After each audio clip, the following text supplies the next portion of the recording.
하나님 말씀 보겠습니다. 하나님 말씀은 누가복음 9장 28절에서 36절 말씀입니다. 저 사모님 예성이 저기 올라가서 있어요. 누가복음 9장 28절에서 36절 우리 한 절씩 교독하도록 하겠습니다. 이 말씀을 하신 후에 8일쯤 되어 예수께서 베드로와 요한과 야고보를 데리고 기도하러 산에 올라가사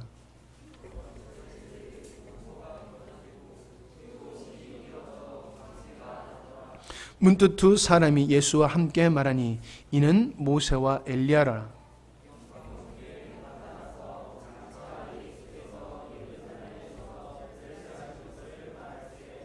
베드로와 및 함께 있는 자들이 깊이 졸다가 온전히 깨어나 예수의 영광과 및 함께 선 두 사람을 보더니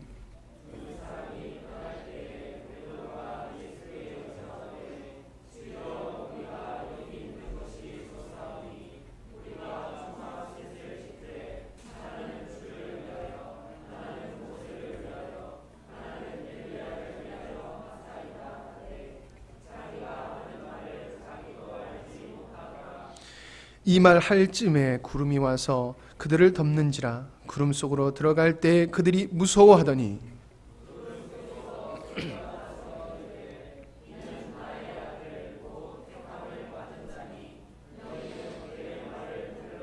같이 읽겠습니다. 소리가 그침에 오직 예수만 보이더라.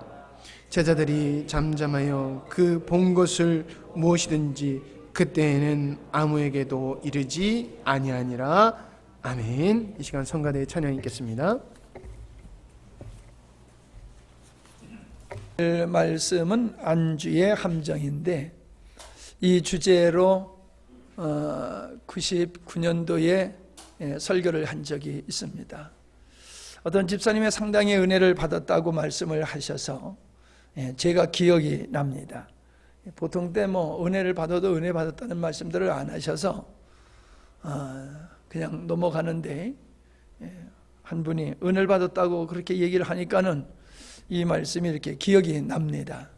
요즘 이렇게 기도하고 묵상하면서 이 시대에 우리에게 필요한 말씀 무엇일까 늘 기도하는 가운데 주님께서 오늘 말씀을 다시금 주셔서 이 말씀을 주제를 가지고 여러분과 함께 말씀을 나누려고 합니다. 사람들은 안정된 삶을 원합니다. 그래서 나름대로 애를 쓰고 수고를 하고 어떤 안정된 삶이 보장이 되어진다라고 생각이 되어지면 그때서부터는 안주를 하게 되어지지요. 장사를 하더라도 보면은 처음에는 열심히 하다가 어느 정도 손님들이 많이 오시면 대충 하게 됩니다.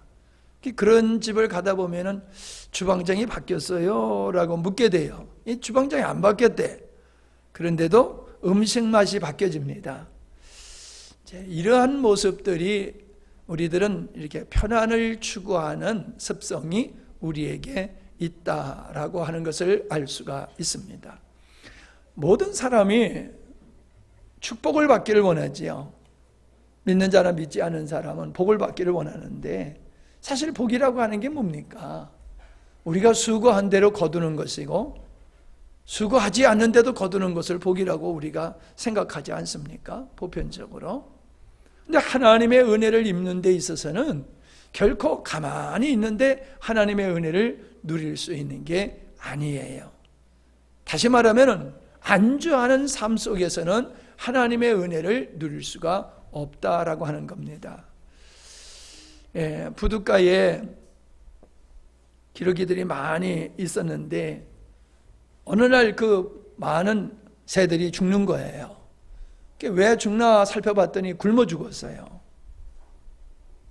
그러면 그전에는 어떻게 하면 먹고 살았는가? 어부들이 고기를 잡고 버리는 고기를 주워 먹던 새들이 어부들이 사라지자 더 이상 먹을 것이 없게 되어지니까 죽었다는 거지요. 이 실제로 있었던 이야기입니다. 새들은 자기가 바다에 나가서 수거해서 고기를 잡아먹어야 되는데 그럴 필요가 없었지요. 그냥 어부들이 버리는 고기만 주워 먹어도 배불리 먹을 수 있었으니까요. 자, 이러한 내일을 생각하지 아니하고 그냥 편리한 대로 안주하며 살아가는 새는 죽을 수밖에 없었다는 거지요. 철새들은 때가 되면은 떠납니다. 따뜻한 곳으로 떠나요. 근데 먹이가 너무 많으니까는 떠날 생각을 안 하는 거예요. 그리고 그저 먹는 일에 정신 팔려서 세월 가는 줄 모르다가 이제 다른 친구들은 다 갔는데 혼자 남은 상태에서 추위가 다가오니 죽을 수밖에 없는 새가 있더라라고 하는 겁니다. 그걸 동물 보호단체에서 이렇게 보호하고 기르는 그런 모습을 제가 본 적이 있습니다. 우리는 이러한 예화를 들으면은 야, 정말로 오늘이 내가 뭐 좀 잘 된다고 편안하다고 그것이 영원히 지속될 줄로 생각하고 거기에 안주하는 것이 얼마나 위험하냐라고 하는 건 느낍니다. 그러나 여전히 우리는 삶으로 돌아가 버리면은 또 안주를 추구하는 이런 삶을 살게 되더라라고 하는 겁니다. 아브라함은 고향을 떠나서 나그네 인생을 살았다고 그랬지요. 나그네 인생이라고 하는 것은 천막 생활입니다. 그렇기 때문에 얼마나 삶이 불편했겠습니까? 예. 안주하는 삶을 거절한 거지요. 주님과 동행하는, 끊임없이 주님이 인도하시는 대로 따라가는 삶을 살았던 것이 아브라함의 삶이었다. 그러나 그의 삶은 매우 피곤하고 힘들었을 것이다 라고 하는 겁니다. 그럼에도 불구하고 아브라함은 그 길을 버리지 않았어요. 그러나 결국 아브라함과 함께 했던 그 롯은 아브라함과 헤어지게 되지요. 물론 땅이 협소해서 같이 짐승을 목축을 할 수 없기 때문에 분가를 하는 형식으로 나옵니다. 근데 중요한 것은 뭐냐면은 아브라함이 어느 지역을 선택했느냐라고 하는 겁니다. 그는 물이 많고 그래서 풀이 무성한 지역을 선택했다는 것입니다.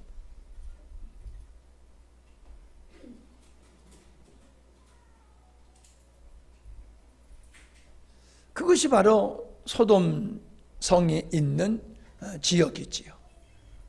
거기서 그는 편안하게 성 안에서 삶을 살았습니다. 아브라함을 쫓아서 살았던 삶은 아주 불편했던 삶이었지만은 소돔 성에 들어가서 살 때서부터 그 롯의 삶은 아주 편안한 삶을 살게 된 거지요. 근데 우리는 결국을 압니다. 그는 모든 재산을 잃고 그 멸망받는 성에서 나오다가 아내까지 잃어버리게 되어지는 사건을 우리는 잘 압니다. 어느 지역인가? 그는 잘못된 곳을 선택했다는 것입니다. 자, 애굽의 백성들을 우리는 생각해 볼 수가 있습니다. 애굽에서 내려간 이 아브라함의 후손들은 거기서 400년 동안 살면서 종의 삶으로 전락했습니다. 처음엔 손님으로 갔습니다. 그러나 세월이 지나가면서 그들은 거기에 문화와 또 종교적인 환경에 물들기 시작하면서 사회적으로는 애굽의 노예 생활을 하게 되었던 겁니다. 그런데 우리는 이스라엘 백성들이 애굽을 출애굽을 해가지고 광야에 나와서 끊임없이 애굽을 동경하는 모습을 우리는 잘 알고 있습니다. 무엇 때문에 애굽을 그렇게 동경했을까요? 지금 하나님의 뜻대로 부름을 받고 나온 그들의 삶은 아주 불편한 삶이었다는 겁니다. 광야의 삶이 얼마나 힘들었겠습니까? 그는 지난날에 편안하였던, 비록 종의 삶을 살았지만은 육체적으로는 편안했던 그 삶을 동경하고 있는 겁니다. 다시 말하면은 육신의 영적인 사명을 감당하는 삶을 선택하기보다는 육적으로 편안한 삶, 안주하는 삶을 그들은 더욱 사모했던 모습을 보게 되어집니다. 그래서 하나님은 그들의 삶을 흔들어 버리시는 것이지요. 마치 독수리 새끼가 둥지에서 나오기를 싫어할 때에 어미 독수리가 그 부드러운 것을 다 이렇게 헤쳐버려 가지고 가시가 찌르게 만들어서 더 이상 거기에 있을 수 없어 가지고 독수리가 둥지를 떠나서 날아나오게 하듯이 하나님은 요셉을 알지 못하는 바로를 통해서 견딜 수 없게 만들었습니다. 다시 말하면 안주했던 삶을 흔들어서 혼란과 고난을 당하게 하셨다라고 하는 것입니다. 여러분, 사람이 무서운 게 뭐냐면 자기의 정체성을 상실하는 겁니다. 능력의 문제가 아니라 정체성을 상실하게 되어지면 자기가 감당할 일을 하지를 않게 되고 딴짓을 하게 되는 거지요. 거기서 문제가 많이 발생할 수밖에 없다라고 하는 겁니다. 하나님은 하나님의 백성들에게 자기의 정체성을 상실하지 않도록 하나님은 개입하시고 간섭하신다는 거예요. 성도가 자기가 성도요, 하나님의 자녀요, 하늘의 백성이라는 사실을 망각하고 살게 되면 그걸 깨우치도록 어떤 사건을 통해서 돌아보게 하시고 돌아오게 하시는 것이 하나님이 하시는 일이다라고 하는 걸 여러분 잊어서는 아니 됩니다. 그저 우리는 무조건 내가 어떤 모습으로 살든지 하나님의 나의 안전을 보장해 주면 그걸 축복이라고 생각합니다. 그러나 하나님의 입장에서는 육신의 축복 속에서, 육신의 안주함 속에서 영적인 정체성과 사명을 잃어버리는 것을 우리 하나님은 결단코 용납하시지 않는다라고 하는 것입니다. 우리는 구원받았다고 하는 상태에서 만족해서는 아니 됩니다. 우리는 늘 깨어서 성도가 하여야 할 일, 감당할 일, 가야 할 길을 우리는 놓쳐서는 아니 되는 겁니다. 다시 말하면 나는 하나님의 자녀라고 하는 이 영광만을 생각하지 말고 자녀로서의 기본적인 삶에 대해서 우리는 잊어서는 안 된다는 거예요. 정체성을 잊어서는 안 된다는 거예요. 가정에서 아빠로서 정체성, 엄마로서 정체성, 학생으로서 정체성인 것과 같이 목사로서의 정체성, 성도로서의 정체성, 이걸 잊어버리면 안 된다는 거예요. 하나님은 그걸 결코 용납하시지 않는다라고 하는 겁니다. 로마서 13장 11절에 보면은 또한 너희가 이 시기를 알거니와 자다가 깰 때가 벌써 되었으니 라고 말씀하고 있습니다. 자다가 깰 때가 되었다. 이 자고 있다는 게 뭡니까? 잠들었다라고 하는 것이 바로 안주하는 상태, 육신적인 삶 속에 안주하고 있는 상태를 영적으로 잠들었다라고 얘기를 하고 있는 겁니다. 그런 사람이 있기에 깨어나야 된다. 주님이 오실수록 영적인 잠을 자고 있는 자들은 깨어나야 된다. 육신의 안주에 빠져서 영적인 사명을 망각하고 사는 사람들은 깨어나야 된다. 이런 말씀을 하고 있는 것이지요. 잠들었다라고 하는 것이 육신의 잠이 아니라 세상의 안주에 취하여 있는 상태를 말하는 거지요. 여러분, 이거는 사단의 전략과도 일치하는 것입니다. 사단은 물리적으로 우리를 넘어뜨리는 일을 하기보다는 사단은 우리로 하여금 환경에 안주하여서 주님을 바라보지 아니하고 주님을 놓쳐버리게 하는 것이 사단의 아주 중요한 전략이다라고 하는 것을 알아야지 됩니다. 영으로 잠든 사람은 어떤 생활을 하게 되느냐? 예배 시간에 잠들게 되는 거예요. 그게 뭐예요? 예배 시간에 나와서 예배 드리면서 하나님을 예배하면서 은혜를 입고 깨어있는 삶을 살아가야 되는데 그 일을 하지를 않는 거예요. 우리는 다양한 모습으로 성도들이 영적인 잠에 빠져서 안주하여 있는 상태에 있는 것을 볼 수 있습니다. 그래서 저는 이 그리스도인들이 영적으로 안주하여 있는 그 상태의 특징이 무엇인가를 제가 말씀을 나누려고 합니다. 자, 앞에서 말씀드렸습니다만 첫 번째는 사람은 편안을 추구한다는 겁니다. 불편을 싫어해요. 편안을 추구해요.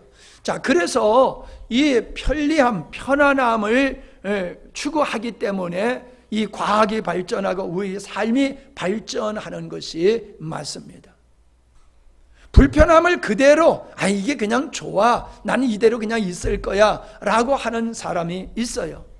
그런데 깨어있는 사람은 그 불편함을 해소하기 위해서 머리를 쓰고 연구를 하고 노력을 하고 환경을 바꾸는 일을 합니다. 그리고 실력을 쌓습니다. 그렇기 때문에 그런 사람들은 앞으로 전진하는 삶을 살게 되지요. 안주하기를 원하는 사람은 나의 삶의 환경이 어떠하든지 그냥 이게 좋아 라고 하면서 더 새로운 노력을 하지를 않게 되어지는 겁니다. 여러분, 편안함을 추구하는 것이 새로운 것을 추구하는 쪽으로 발전하면 좋지만은 그냥 거기서 순응하고 거기에 머물러 있게 되면은 도리어 퇴보하는 인생이 될 수밖에 없다라고 하는 거지요. 두 번째는 사람들은 간섭받기를 싫어한다라고 하는 겁니다.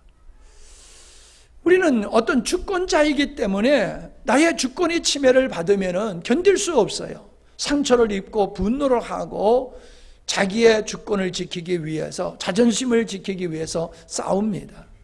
여러분, 그러나 우리 아이들이 어떻습니까? 아이들은 씻는 것을 싫어하지요. 그냥 학교 가는 거 싫어하고요. 제가 초등학교 때 개근을 못했어요. 딱 한 번 빠져가지고. 그날은 이상하게 학교 가기가 싫더라고요. 이상하게 가기 싫어가지고 뻗뛰어가지고 결국 내가 이겨서 학교를 안 갔어요. 그때는 승리한 것 같지요. 근데 졸업식 때 그 하루 빠진 것 때문에 6년 개근상을 못하니까 얼마나 그때가 후회스러운지 모르겠더라고요. 여러분, 아이들은 그저 공부를 한다거나 씻어야 된다거나 이런 거를 싫어해요. 부모님이 씻어야 된다, 공부해야 된다, 뭐 해야 된다 이러면은 그걸 간섭으로 생각하고 싫어합니다. 그저 자기가 편안한 대로 그저 그렇게 그냥 살아가기를 원하는 이 안주함. 발전을 위해서는, 성장을 위해서는 공부해야 되지만은, 건강을 위해서는 씻어야 되고 운동을 해야 되지만은, 이것을 싫어하는 사람은 어떤 사람이냐? 바로 안주를 추구하는 사람이다. 안주하는 사람의 특징이다 라고 하는 거지요. 또 어떤 현상을 보이고 있냐면 은혜 받기를 싫어해요. 이만하면 됐어. 주일날 예배 드리면 됐지. 뭘 오후까지 참석해? 뭘 수요일까지 나가? 뭘 금요일 모임까지 가? 그런 거 필요 없어. 예수님을 믿으면 구원받는다고 그랬잖아. 나 예수님 믿어. 그러니까 더 이상 나에게 요구하지 마라. 은혜? 그런 건 난 필요 없어. 그냥 예수 믿어줄 테니까 더 이상 간섭하지 말고 그냥 내버려 두어 라고 하면서 자기가 설정한 대로 그냥 주일 예배 한번 딱 드리는 거로 만족하면서 안주하는 형의 그리스도인이 있다라고 하는 겁니다.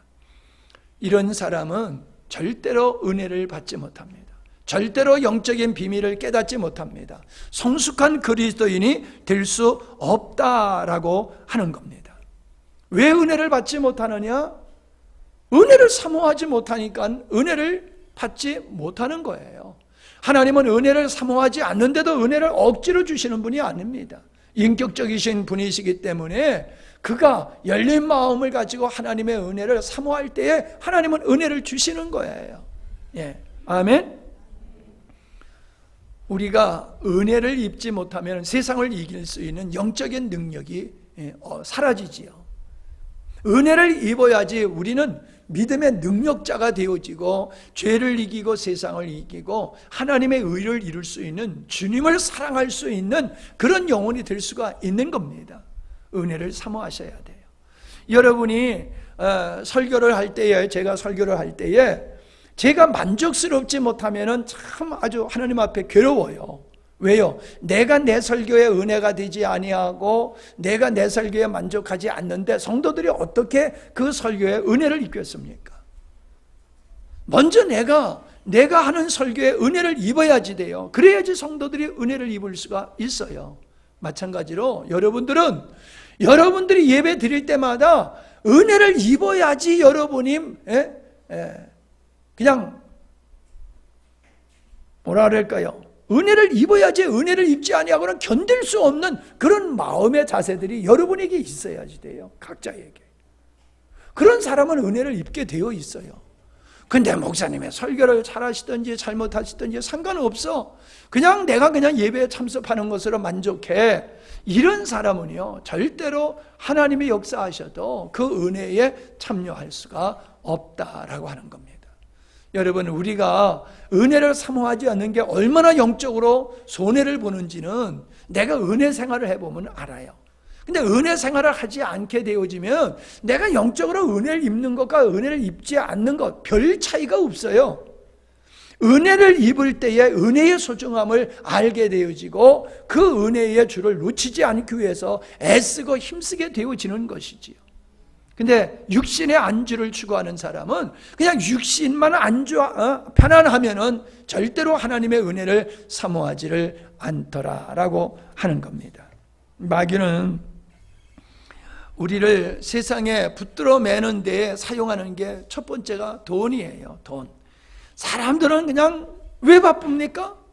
왜 바빠요? 일이 많아서 바빠요? 예.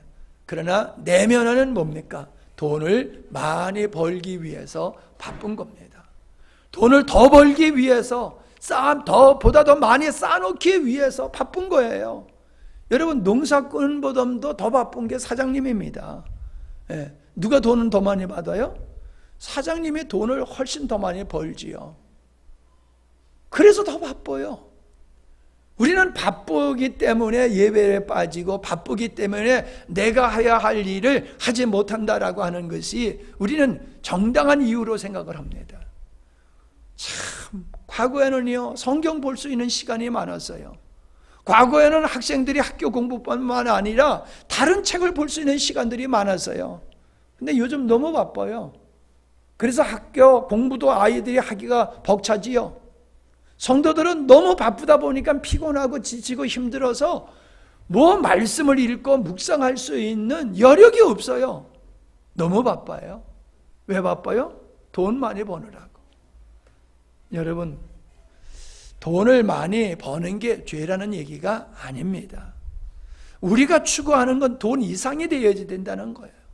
본질이 돈 버는 것이 아니라는 거예요. 돈은 우리가 살아가는 데 있어서 우리의 사명을 감당하는 데 있어서 필요한 것이지 그게 우리의 목적이 되어서는 안 된다.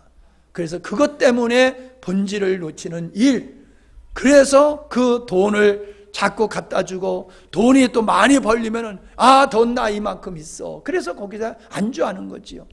그전에는 어려울 때 기도해요. 힘들 때 기도해요. 근데 이제 기도할 필요가 없어요. 왜? 돈이 많으니까. 다 돈이면 해결돼. 그러니까는 하나님과의 관계가 멀어지게 되더라라고 하는 겁니다. 또 친구지요, 친구. 사람은 관계적인 존재이기 때문에 혼자 살 수는 없어요. 근데 좋은 친구 따라가느라고, 가까운 친구 따라가느라고, 친한 친구 따라가느라고 하나님과의 관계가 멀어지는 이러한 것을 보게 됩니다. 그래서 친구들과 참 어울리다 보니까는 영적인 잠이 드는 거예요. 영적인 잠. 그냥 영적인 잠에 빠지는 게 아닙니다. 쾌락에 빠지는 것도 마찬가지예요. 그저 골프 치러 가고 놀러 가고 여행 가고. 어떤 사람은 그래요. 왜 예수 못 믿느냐고? 놀러 가는 게 바빠서 예수 못 믿는데요. 주말만 되면은 놀러 가는 거예요. 등산 가고 친구들하고 여기저기 놀러 가고. 놀러 가는 게 너무 재미있어요. 놀러 가는 게 죄 짓는 건 아니잖아요. 그런데 그 육체적으로 놀면서 쾌락을 즐기는 이것이 저 애들 좀 나가봐요. 이것이 굉장히 영적으로 육신의 안주를 통해서 영적인 잠에 빠지게 되는 것이 사단의 전략이다. 우리는 그렇게 볼 수가 있습니다. 육신의 안주에 빠지면 영혼은 죽는다고 하는 것을 우리에서는 잊어서는 아니 됩니다. 그러기에 우리는 벗어버려야 될 것, 무너뜨려 버려야 될 것이 있다라고 하는 겁니다. 세상에 안주하려고 하는 집을 무너뜨려야 은혜의 영적 자리에 들어갈 수가 있는 것이지요. 이스라엘 백성들이 애굽에 대한 그 안주하고자 하는 마음을 버리지 못했기 때문에 영적으로 주님과의 관계가 성공적이지 못했다라고 하는 겁니다. 여러분, 우리가 육신에 안주하는 상태에서 영적인 은혜를 맛볼 수가 없습니다. 여러분, 잠자면서 은혜를 입은 사람 없어요. 우리가 지난날 여러 가지 은혜를 입을 때에 고난을 통하여 하나님 앞에 엎드려 기도할 때에 은혜를 입었지, 평안한 상태에서 은혜를 입은 게 아닙니다. 똑같은 찬양도 고난을 당했을 때 부르는 찬양, 똑같은 말씀이지만은 고난을 당했을 때에 다가오는 그 은혜의 감은 다르다라고 하는 겁니다. 우리가 깨어 있을 때에 안주하지 아니하고 지금에 만족하지 아니하고 보다 더 성숙한 그리스도인의 삶을 우리가 추구하고 발버둥 치고 애쓰며 나갈 때에 하나님의 은혜가 더 부어지게 되더라라고 하는 것입니다. 사람들이 왜 하나님의 은혜를 사모하지 않습니까? 세상에 만족하기 때문입니다.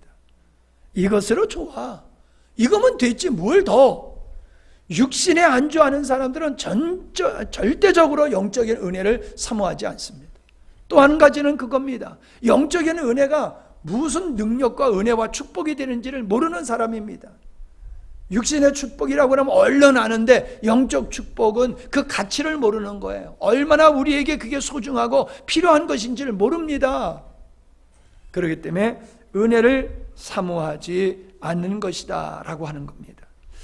한 가지 재미있는 게 보면요, 이스라엘 백성들이 광야에서 생활을 할 때에 하나님께서 만나를 주셨잖아요. 만나. 그 만나를 아침마다 가서 그걸 거두어야 됩니다. 얼마나 귀찮아요. 아침마다 가서 그걸 거두어야 되니까. 사실 귀찮은 게 아니지요. 그러나 그들은 그 만나가 당연하다고 생각했을 때에 매일 나가서 걷어오는 것을 귀찮게 생각하고 헛수고라고 생각한 거예요. 그래서 이틀째 3일째를 걷어왔더니 한 끼 먹고 나면은 그냥 다 썩어버리는 거예요. 다음 날 게 썩어요. 그래서 매일 가서 걷어오게 했습니다. 그러한 삶이 그들에게 얼마나 편리했겠습니까? 먹고 살 걱정이 없잖아요. 하나님의 은혜로 신발이 닳지를 않고 맨날 메추라기와 또 필요한 만나를 하나님이 주시니 그거 먹고 살면 될 거예요. 무슨 얘기입니까? 가나안 땅에 들어가서 7 족속들과 싸울 필요가 없는 거예요. 그냥 여기서 하나님이 주신 만나 먹고 그냥 살면 되는 거잖아. 왜 저기에 들어가서 가나안 족속들과 왜 우리가 전투를 해야 돼? 이렇게 생각을 할 수밖에 없는 것이죠. 여러분, 우리가 이런 생각을 하게 되어지면 영적으로 병들기 시작하는 거예요. 하나님이 우리에게 여러 가지 좋은 환경을 주셨다라고 하면은 거기에 안주하라고 주신 게 아니에요. 거기에 안주하라고 주신 게 아니라 그걸 통해서 만나를 먹고 힘을 얻어서 가나안 땅에 들어가서 원수들을 물리치고 하나님의 심판 도구로서의 사명을 감당해야 되는데, 그러한 사명을 그들은 망각하고 하나님의 뜻은 망각하고 그냥 만나 먹고 여기서 쉬고 안주하고 즐기면 좋다, 이런 식의 의식을 가졌던 그 이스라엘 백성들과 같이 오늘 성도들도 마찬가지라는 겁니다. 평안하면은 건강이 괜찮아, 경제적으로 어려움이 없어, 자녀들이 어떤 문제를 안 일으켜, 회사도 잘 돌아가, 직장도 안전해, 그러면요 안일에 빠지는 거예요. 그래서 하나님과의 관계가 친밀하지를 않는 거지요. 그냥 형식적인 관계만 갖게 되더라라고 하는 겁니다. 오늘 읽은 본문 말씀을 보더라도 이 본문 말씀의 내용이 뭡니까? 변화산에 예수님과 함께 베드로, 요한, 야고보가 함께 올라갔지요. 예수님이 기도하시는데 보니까는 예수님이 그냥 해같이 빛나는 거예요. 해같이 환히 빛나는데 예수님 옆에 모세와 엘리야라고 하는 선지자가 같이 서서 예수님과 이야기를 하는 거예요. 어떤 얘기를 하고 있느냐? 예수님의 별세 얘기, 십자가에 못 박혀 죽으실 것에 대한 이야기를 지금 모세와 엘리야하고 함께 얘기하고 있는 겁니다. 모세 율법, 모세 하면 율법이잖아요. 율법을 모세를 통해서 줬기 때문에 그 모든 율법은 예수 그리스도에 관한 것이라고 주님이 말씀하셨잖아요. 모든 예언된 하나님의 뜻을 선포했던 사람이 선지자예요. 그 선지자의 대표주자가 바로 엘리야지 않습니까? 이 두 분들이 옛날 사람이지만은 기도하시는 예수님께 함께 하면서 예수님이 장차 십자가를 지시고 하나님의 뜻을 이루실 것에 대해서 이야기를 했어요. 여러분, 그 광경을 봤다라고 하면요, 얼마나 놀라웠겠습니까? 너무 놀라웠지요. 그러니 우리가 초막셋을 짓겠습니다. 예수님을 위해서, 모세를 위해서, 엘리야를 위해서 초막셋을 질 테니까 그냥 여기서 이대로 삽시다 라고 생각을 가질만 하지요. 너무나 황홀한 환경이니까요. 근데 예수님은 우리가 있어야 할 것이 여기가 아니고 저 세상이 우리가 가야 할 것이라고 하면서 그들을 데리고 내려오시지 않습니까? 중요한 게 뭡니까? 우리의 사명을, 우리의 정체성을 망각해서는 아니 된다라고 하는 겁니다. 여러분, 교회가 어느 정도 성장하고는 성장하기가 어려워요. 그런 얘기들을 하세요, 목사님들이. 100명에서 200명 넘어가기가 어렵다. 100명 밑에서 100명을 넘어가기가 어렵다. 이런 얘기를 하시기도 하고, 뭐 300명에서 500명 넘어가기가 힘들다. 뭐 그런 얘기들을 하세요. 그 이야기 속에는 이게 안주함이 있다는 거지요. 목사님들이 하는 재미난 중에 이런 말씀이 있어요. 예배당을 새로 건축을 하잖아요. 그러면 크게 건축을 하잖아요. 현재보다. 그러면은 성도들이 꽉 차 있는 것 같은 느낌이 드는 거예요. 지금 보세요. 똑같은 숫자인데 의자를 넓게 놓고 앉으니까, 띄엄띄엄 앉으니까 꽉 차 보이죠? 똑같은 숫자인데 더 많아 보이지요? 예, 그래요. 의자 빼버리고 조그만 우리 소예배실로 가서 모여드리면요, 터져나갈 것 같을 거 아니에요. 어유, 여기서 더 이상 못 있겠어. 넓은 데로 가자. 이렇게 할 거 아니에요? 반대로 예배당을 크게 지면은요, 예를 들어서 100명 모이는 예배당에 있다가 500석의 예배당을 줘보세요. 그러면 100명이 앉아있으면요, 한 귀탱이 앉아있는 것 같아요. 꽉 차 있던 자리에서 100명이 모이니까는 그냥 텅텅 빈 것 같아요. 그러면요, 성도들이 열심히 전도한대요. 그 빈자리 채우려고. 그런데 희한하게 빈자리가 딱 차면 더 이상 전도를 안 한대요. 이게 목사님들이 이구동성으로 하시는 이야기들이에요. 여러분, 우리가 이렇게 안주하는 것은 바람직한 것이 아니다라고 하는 거예요. 더 이상 우리 교회가 성장하는 것도 필요 없어. 더 이상 외부의 사람들이, 지금 우리들이 잘 이렇게 지내고 있는데 이게 들어오는 게 필요 없어. 여러분, 구역에서도 그래요. 우리 구역 식구, 목사님 구역 재편할 때 우리 식구들, 구역 식구들 떼놓지 마세요, 이런 분들도 있고요. 제발 우리 구역 좀 뽀개가지고 새로운 식구를 보내주세요, 뭐 이런 구역도 있고 그래요. 여러분, 우리가 익숙한 사람들하고 정든 사람들하고 지내는 것은 편하지요. 그런 새로운 사람들하고 만나서 관계를 만들어 간다는 건 이거 수고가 따르는 거지요. 그게 싫어요. 그게 뭐예요? 안주하는 거지요. 안주하는 거. 안주하는 사람은요, 움직이기를 싫어해요. 게으름의 특징이다라고 하는 겁니다. 저도 이제 나이를 자꾸 먹어가다 보니까요, 움직이는 게 싫어져요. 똑같이 나이 먹어가면서 사모님한테 자꾸 시켜요. 그 시키다가 속으로 미안해. 아유, 같이 늙어가면서 맨날 그냥 습관이 돼가지고 사모님 시키고 더 시키고 그러는구나. 그래서 어느 날은 그냥 내가 미안해서 스스로 일어나서 물 떠다 먹고 그럴 때가 있어요. 예. 쥐가 좀 떠다 먹으면 어때? 쥐 다리도 튼튼한데. 근데 꼭 여보 물 좀 줘. 꼭 아내가 갖다 주는 물을 받아 먹으려고만 들단 말이에요. 나이가 먹어가면 움직이기를 싫어하고 게을러져요. 여러분, 게으른 사람은 마귀도 안 쓴다고 그랬잖아요. 게으른 사람이 무언가 역사를 이룰 수 있는 건 전혀 불가능한 거예요. 뭔가 새로운 역사를 이루는 사람은요, 부지런한 사람이에요. 그저 아침부터 저녁까지 그냥 부지런하게 움직이는 사람은 뭔가 이루어내요. 근데 움직이기를 싫어하는 사람은요, 꼼지락거리기를 싫어하는 사람은 생활에 변화가 없을 뿐만 아니라 육체적으로도 질병이 와요. 빨리 늙어요. 열심히 움직이는 사람은요, 건강해요. 여러분, 죄송해요. 오해하지 마세요. 이렇게 젊은 사람 중에 보면은 이렇게 아주 그냥 좀 풍성한 사람이 있잖아요. 그런 사람일수록 보면 두 가지요. 먹는 거 좋아하고 움직이는 거 싫어하는.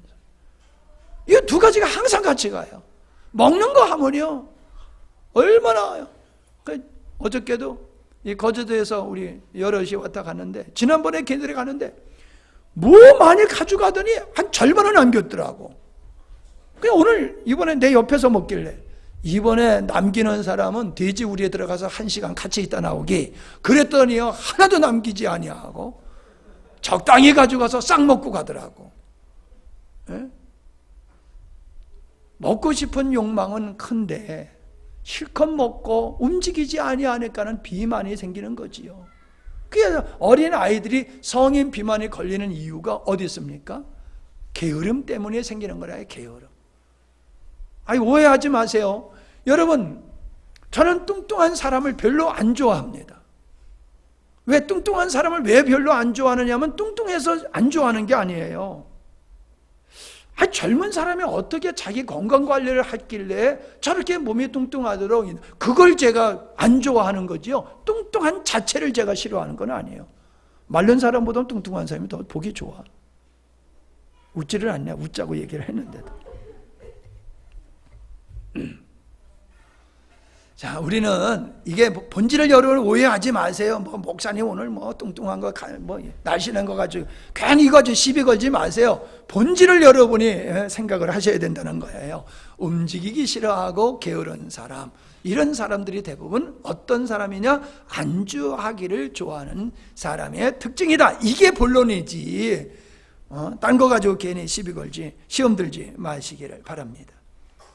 성경에서도 이런 말씀하셨지요. 잠언서 6장 9절로 11절입니다. 게으른 자여, 네가 어느 때까지 눕겠느냐? 네가 어느 때에 잠이 깨어 일어나겠느냐? 좀 더 자자, 좀 더 졸자, 좀 손을 모으고 좀 더 눕자 하면 네 빈궁이 강도같이 오며 네 궁핍이 군사같이 이르리라. 저는요, 이 말씀이 얼마나 부담스러운지 몰라요. 왜냐하면요, 아침에 나는 일어나면요, 깨면은요, 머리는 깨는데 몸이 안 깨. 이상하게 몸이 안 일어나요. 머리는 말짱한데 몸이 천근만근같이 안 깨요. 잠에 안 깨. 그래서 잠 깨는 시간이 한 30분 걸리는 것 같아. 그러면 그 시간에 얼마나 미안스러운지 몰라요. 야, 멀쩡하게 깨고도 너 이렇게 드러누워 있으면 돼? 야, 내 몸이 지금 이렇게 잠이 안 깨고 있잖아.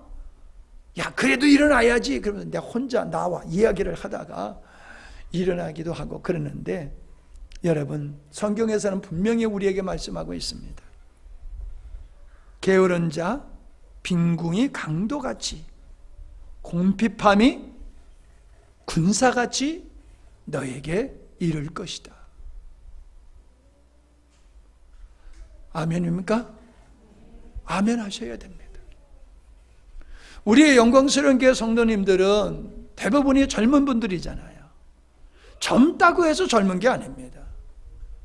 젊은 사람이라 할지라도 게으른 사람은요, 연세 많은 노인과 같아서 움직이기 싫어한 거와 똑같은 거예요. 게으른 사람은 얻을 게 없어요. 게으른 사람은 얻을 게 없어요. 부지런히 아침에 일어난 새가 먹을 게 많다고 그러잖아요. 여러분, 우리가 젊다고 하는 거 가지고 나 젊어, 그런 말씀하지 마세요. 젊을 만큼 여러분은 어떻게 살아야 됩니까? 부지런히 살아야 됩니다. 부지런히 살아야 됩니다.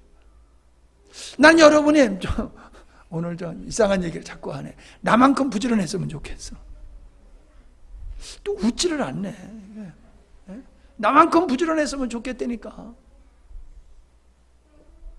왜요? 부담스러우세요?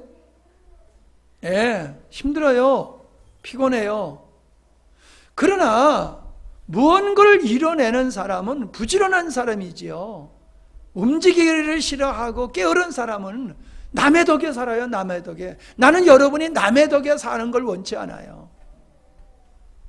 여러분 빚진 분들 계시지요? 빨리 빚 갚으세요.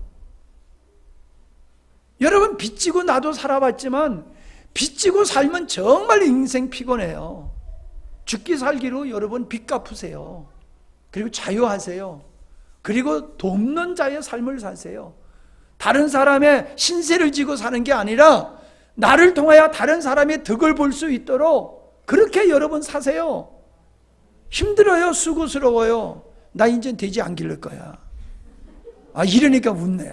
이거 돼지 얘기하니까 웃네. 왜 내가 돼지를 안 기르려고 그러는지 알아요? 아니 고마워하는 사람 한 사람도 없어. 다 자기들이 먹을 건데. 돼지 길러서 나 혼자 먹었어? 같이 먹는 거잖아. 그러니 목사님 고맙습니다. 수고하십니다. 돼지 길러서 맛있는 고기 먹게 해주셔서 감사합니다. 이런 사람 한 사람도 없다니까. 먹고도 감사하지도 않아. 근데 이 짓을 왜 내가? 그래서 나 이제 돼지 안 기를 거다. 그냥 다들 좋아하는 것 같아. 돼지 안 기른다니까 좋아하는 것 같아. 제가 그저 편안한 관계니까 제가 이런 이야기를 하는 겁니다. 여러분 돼지 기르는 거 우리 집사님들 그거 뼈 발른이라고 고생하셨지요? 나는 몇 달 아침 저녁으로 그거 먹여주느라고 고생했어. 하루 고생한 것보다 내가 고생한 게 더 큰 것 같아. 근데 사모님은 나 고생한 건 안 하고 맨날 나한테 집사님들 그거 하느라고 그냥 고기 발리느라고 얼마나 고생했냐고 나한테 그냥 수도 없이 그래. 그래서 내가 그분들이 더 고생해서 내가 더 고생했지. 나를 칭찬해 줘야지. 왜 하루 저녁 고생한 사람을 칭찬하냐고 내가. 그리고 이야기를 했다니까요. 얘기는 그거예요. 여러분 부지런한 사람은 농사도 잘 져요. 못 심어놓고 가만히 있는 사람은요, 이게 방청이 났는지 병이 있는지 몰라요. 심어놓고 낫만 들고 가면 다 추수할 줄 알아요? 우리 아버지 농사 짓는 거 보면요, 아침 저녁으로 그 논을 다 돌아보세요. 한데 모여 있으면 얼마나 좋아요? 여기저기 있는데 그거를 아침에 한 바퀴 다 논을 돌아보셔요. 저녁 걸음에 논을 또 다 돌아보세요. 그러니까 농사를 잘 짓는 거예요. 여러분 부지런한 습관을 가지시기 바랍니다. 목적이 있어야 돼요. 목적이 있어야지 부지런해지요. 목적이 없어 보세요. 할 일이 없어요. 일은 목적이 있을 때 일이 생기는 거예요. 목적이 없으면 일이 안 생겨요. 그러니 게으를 수밖에 없지요. 할 일이 없는데 놀다 보면 자꾸 놀고 싶어요. 자다 보면 자꾸 졸고 싶듯이 열심을 내고 부지런하다 보면요 자꾸 그런 일이 생기고 그러더라라고 하는 겁니다. 마지막으로는요, 열심이에요. 열심. 안주하는 사람의 특징은 열심이 없어요. 열심이. 여러분 뭐든지 열심 있는 사람이 뭔가를 이루어내게 되는 것이다 라고 하는 겁니다. 이런 열심 있는 사람이 어떤 분야의 전문가가 돼요. 그리고 그 분야에서 선두주자의 자리에 서게 되고 중심적인 인물이 되더라라고 하는 겁니다.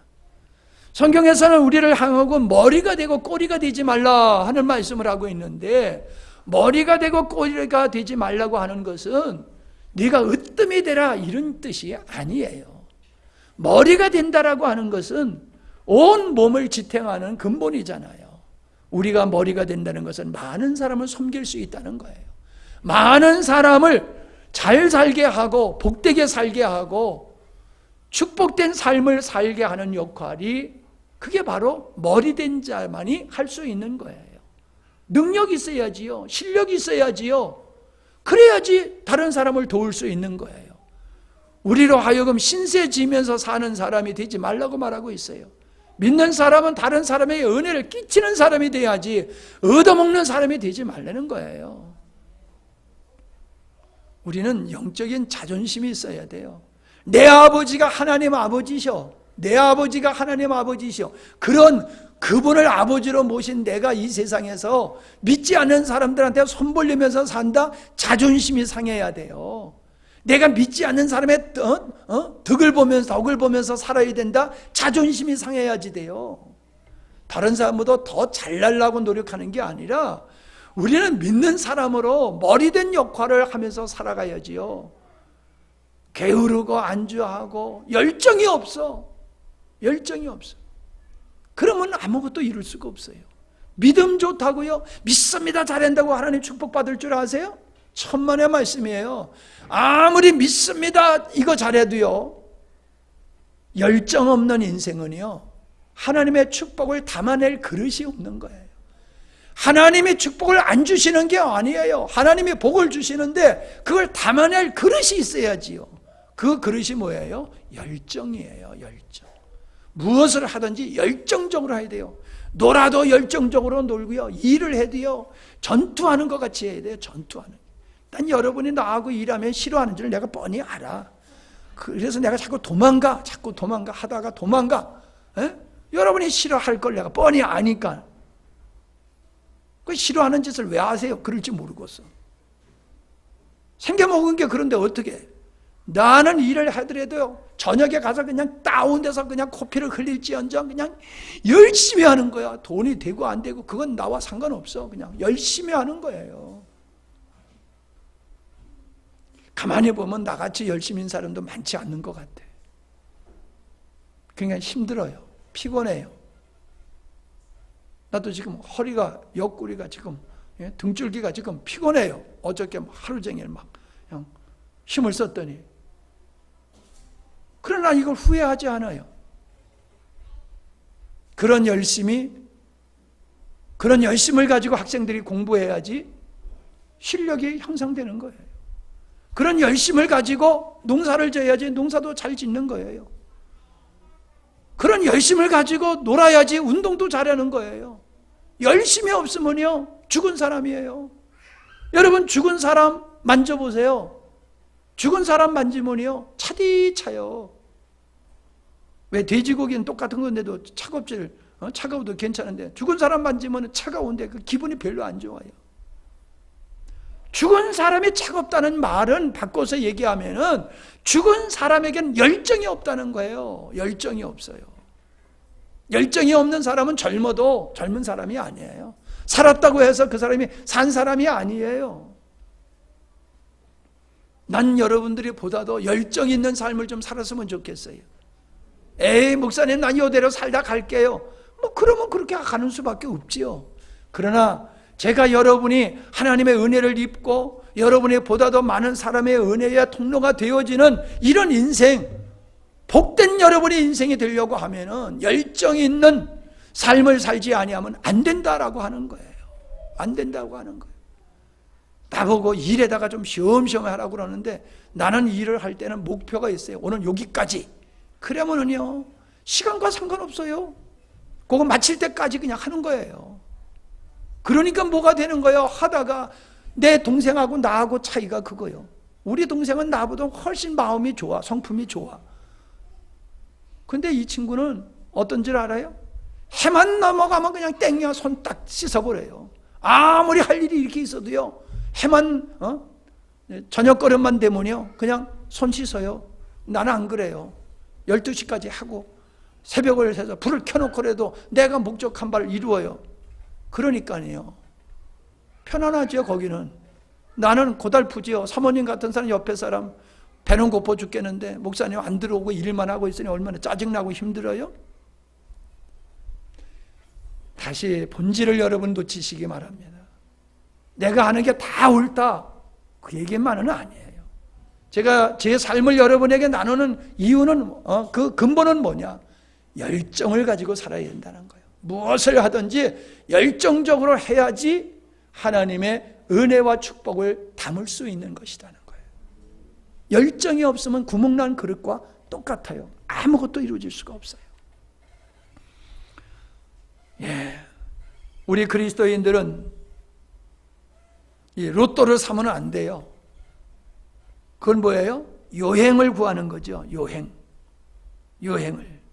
요행이나 소망은 그냥 믿음이 아니에요. 꿈이 있어야 하고 대가를 지불해야 된다라고 하는 겁니다. 여러분이 주인의식을 가지고 살아가야지 됩니다. 주인의식이 없는 집단은 망하게 돼 있어요. 도태되게 되어 있어요. 결론적인 겁니다. 안주하는 삶에는 희망이 오는 것이 아니라 불행이 찾아오게 되어 있습니다. 안주하는 것은 죄가 아니라고 우리는 생각해요. 저도 그 안주를 죄라고까지는 말하고 싶지는 않아요. 그러나 분명한 것은 당신의 불행은 여러 가지 이유가 있겠지만 당신의 안주하는 삶 속에서 발생되는 것이다. 저는 그렇게 오늘 여러분에게 말씀드리고 싶습니다. 여러분, 성도가 깨어있지 아니하고 영적인 안주를 추구하게 되어지면은 마귀가 조화라하고 마귀가 활동을 합니다. 그러나 성도가 깨어있으면은 마귀는 더 이상 우리의 삶 속에서 일할 것을 잃어버려요. 내가 열심히 사는 것만큼 하나님의 은혜와 축복이 나의 삶 속에서 내 것으로 되어질 수 있다라고 하는 것입니다. 여러분, 스스로에게 한번 질문해 보시기 바랍니다. 어제의 나와 오늘의 나의 모습이 다르다고 사람들이 이야기를 하고 계십니까? 경제적, 영적인 변화가 여러분의 삶 속에서 일어나고 있습니까? 그렇다고 하면 그분은 안주하는 삶이 아니라 깨어있는 삶이다. 진취적이고 발전적인 삶을 사는 분이다. 이렇게 말할 수가 있어요. 여러분의 주위에 어떤 사람이 있는가를 한번 살펴보세요. 여러분의 주위에 있는 사람들이 깨어있는 사람입니까? 아니면 안주하고 잠자기를 좋아하는 사람입니까? 여러분의 주위에 안주하는 사람이 주위에 많으면 여러분도 덩달아 안주하게 되어 있어요. 여러분은 다른 사람을 깨우치는 사람이 되어야 됩니다. 잠자는 사람을 깨우는 사람이 돼야지, 잠자는 사람을 따라가서 잠들고 안주하는 삶을 주님이 원하시지를 않는다라고 하는 것입니다. 여러분의 열심은 어떤 것입니까? 육신의 열심을 냅니까? 영적인 일에 열심을 냅니까? 나는 영육에 열심을 내야 된다고 믿는 사람이에요. 영적인 사람이라고 해서, 목사라고 해서 영적인 일에만 열심을 내고 육적인 일에는 나몰라라라고 하는 거, 나 그거 싫어요. 왜요? 하나님은 그렇게 원치를 않으세요. 창조하셨을 때 하나님께서는 아담에게 정복하고 다스리라고 그랬지, 지켜보고 있으라고 그러지 않으셨어요. 우리의 삶은 영적인 것과 육적인 것을 분리할 수가 없어요. 영적으로 우리는 안주해서는 안 되듯이 육적으로도 안주해서는 안 돼요. 영육 간에 깨어있는 삶이 되시기를 바랍니다. 여러분이 믿고 있는 것이 무엇인가를 한번 생각해 보세요. 여러분의 통장 안에 있는 통장의 잔고가 얼마일지 모르지만은 그것이 영원히 그렇게 남아있는 것, 영원히 뺐어도 남을 만큼 있는 것은 아니에요. 어느 날 갑자기 목돈이 필요해서 모자랄 수도 있어요. 여러분, 건강하다고 해서 늘 그 건강한 게 아니에요. 어느 날 여러분의 병원의 신세를 질 수가 있어요. 자만하지 말자는 거예요. 그 자만이 안주로 빠지는 거예요. 자만하면 안주하게 돼 있어요. 운동 안 하지요? 왜 운동 안 해요? 건강하니까. 안주하는 거예요. 이대로 줬사오니. 남의 얘기를 하는 게 아닙니다. 내가 그래요. 꼭 뭐가 문제 터져야지 하지, 문제 터지기 전에는 그냥 지나가, 이런 식이에요. 이게 우리들의 습성이다라고 하는 겁니다. 하나님은 우리에게 소원을 주시고 살게 하신다고 하셨어요. 소원이 있는 사람은 열심을 가지게 되고 안주하지 않는다라고 하는 겁니다. 성도는 거룩한 소원을 가지고 열정적으로 살아가야 됩니다. 열정 없는 사람은 하나님의 뜻을 이룰 수 없습니다. 하나님께서 주시는 축복을 누릴 수 있는 사람은 안주하지 않는 사람이에요. 아멘? 예. 저는 여러분의 삶이 하나님이 원하시는 수준의 삶이 되어주셔서 주님께서 주시는 모든 축복을 이 땅에서도 마음껏 누리셔서 영적으로만 천국이 아니라 육적으로도 경제적으로도 환경적으로도 여러분의 삶이 안정되고 평안한 삶이 되시기를 바랍니다. 기도하십니다. 하나님 아버지, 사단은 우리를 망가뜨리기 위해서 육적인 일에 관심을 갖게 할 뿐만 아니라 육적인 상태에 안주하도록 만들어서 하나님, 우리의 믿음의 삶을 파괴하려고 하는 것을 나누었습니다. 안주하는 사람의 특징을 살펴보면서 우리 안에 어떠한 특징을 가지고 있는 것을 살펴보았습니다. 하나님의 은혜는 사모하면서, 하나님의 축복은 사모하면서 하나님이 주시는 은혜와 축복을 담을 그릇은 준비하지 않는 것이 우리들의 모습임을 고백드립니다. 이후로 사랑하는 모든 자녀들이 주님이 원하시는, 주님과 동행하는, 정복하고 다스리는, 그리고 사명을 감당하는 삶을 살 수 있도록 우리를 이끌어 주시옵소서. 예수님의 이름으로 기도하옵나이다. 아멘.